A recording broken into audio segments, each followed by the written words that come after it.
Continuamos analizando el periodo de los gobiernos conservadores que ha pasado a la historia con el nombre de década infame.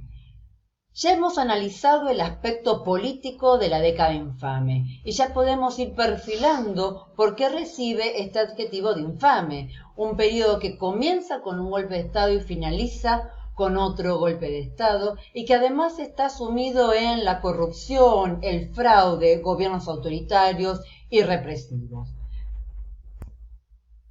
Analizado ya el contexto internacional y las características políticas, vamos a ver las características económicas de los gobiernos conservadores que van de 1930 a 1943.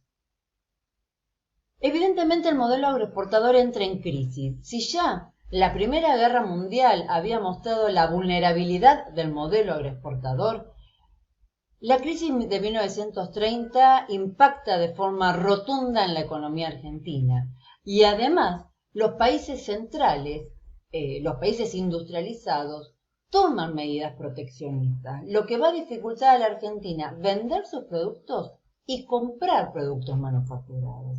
Frente a este contexto, se producen tres consecuencias.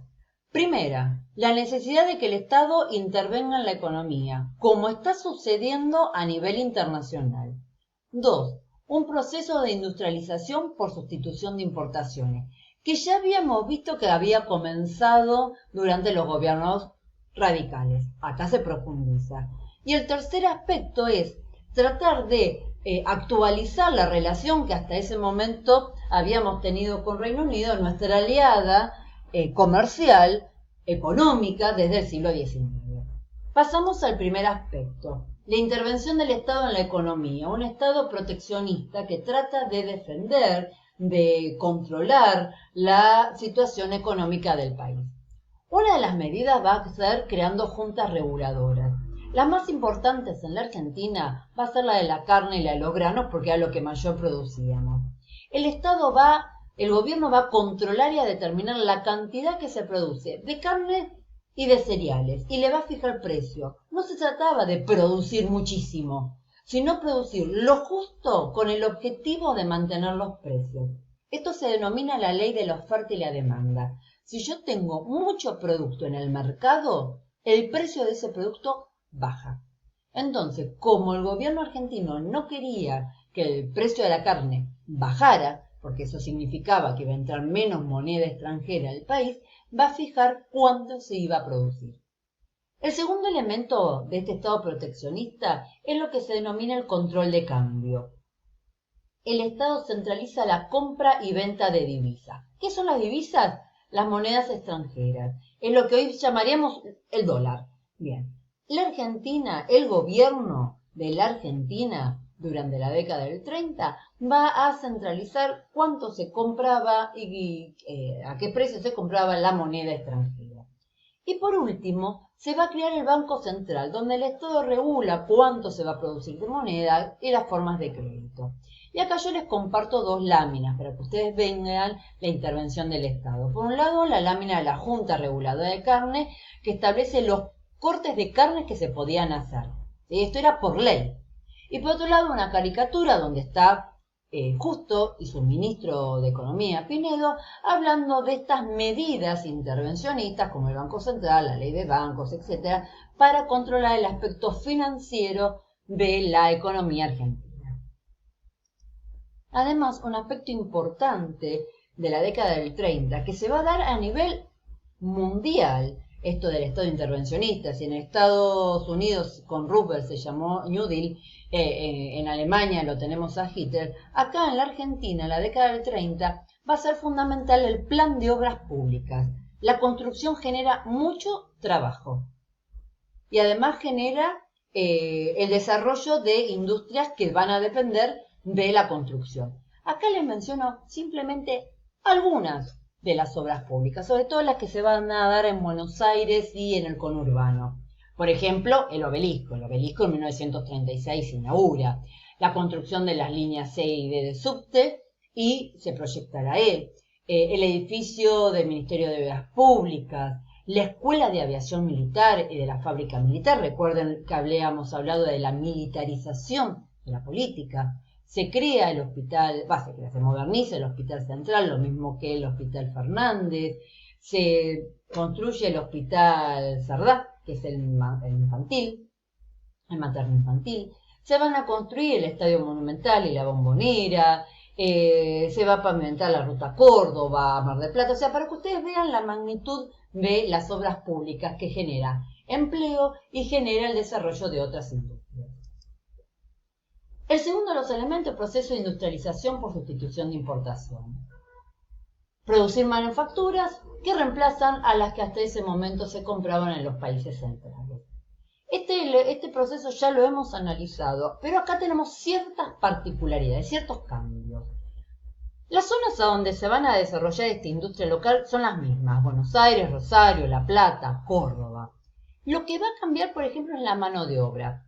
Por supuesto que siguen llegando inmigrantes europeos, pero disminuye el caudal. Lo que vamos a tener acá son las migraciones, o sea, dentro del propio país, migraciones de gente de las provincias del noroeste argentino, Jujuy, Salta, Tucumán, que frente a las economías regionales que entran en crisis, hay un aumento de la desocupación y estas personas tratan de salir de esta desesperación de no tener trabajo al venir a la zona de Buenos Aires, Rosario, La Plata, a tratar de conseguir trabajo en estas nuevas fábricas.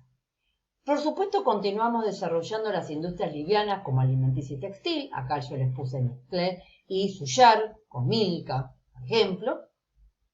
Tenemos un intento de desarrollo militar, como está pasando en todo el mundo, esta necesidad de impulsar la defensa, ¿sí?, el desarrollo de la industria militar. El mercado al que va a estar destinada esta industria alimenticia y textil va a ser el mercado interno, no pretendemos venderlo en el exterior, y el origen del capital va a ser locales, el sector oligárquico que va a invertir y extranjero, pero seguimos teniendo una industria dependiente. El tercero proceso, habíamos hablado de actualizar, modernizar la renación del Reino Unido. ¿Por qué? Las causas van a ser el impacto de la economía mundial. Reino Unido también toma medidas proteccionistas y va a llevar a cabo la conferencia de Ottawa, Canadá. ¿Cuándo? En 1932, con el Commonwealth. El Commonwealth son los países o las colonias del Imperio Británico. Y acá tenemos una alegoría, fíjense que son leones, Canadá, Australia, Nueva Zelanda, y con la frase: hemos resuelto bastarnos por nosotros mismos, o sea, el autoabastecimiento. Acá tenemos un mapa de cuáles son los países que forman parte de esta comunidad bajo el control de Inglaterra, el Commonwealth, y bastante extenso. Y países como Australia y Canadá que producían lo mismo que la Argentina.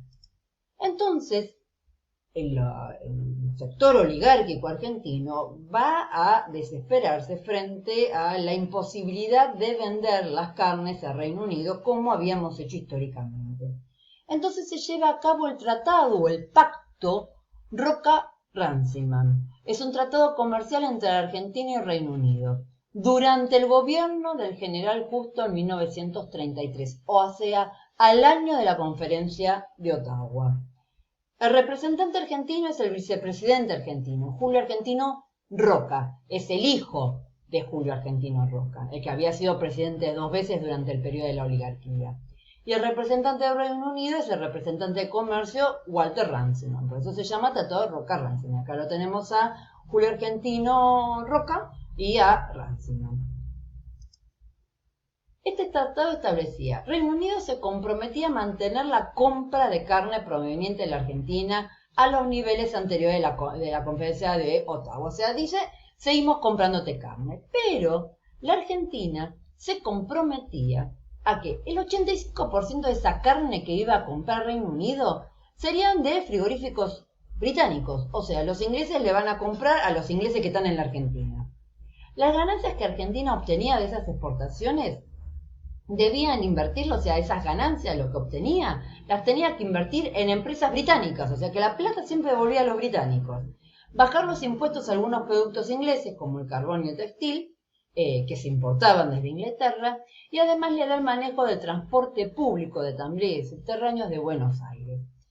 Los estancieros de la oligarquía salieron beneficiados porque logran asegurarse vender sus carnes. A los frigoríficos ingleses aseguran vender sus carnes. Pero generó el gran escándalo de la carne por hecho de corrupción. Un hecho terrible que va a ser investigado por ciertos senadores, que va a ser tal el escándalo que a un senador en plena sesión del Senado va a ser asesinado en el Congreso.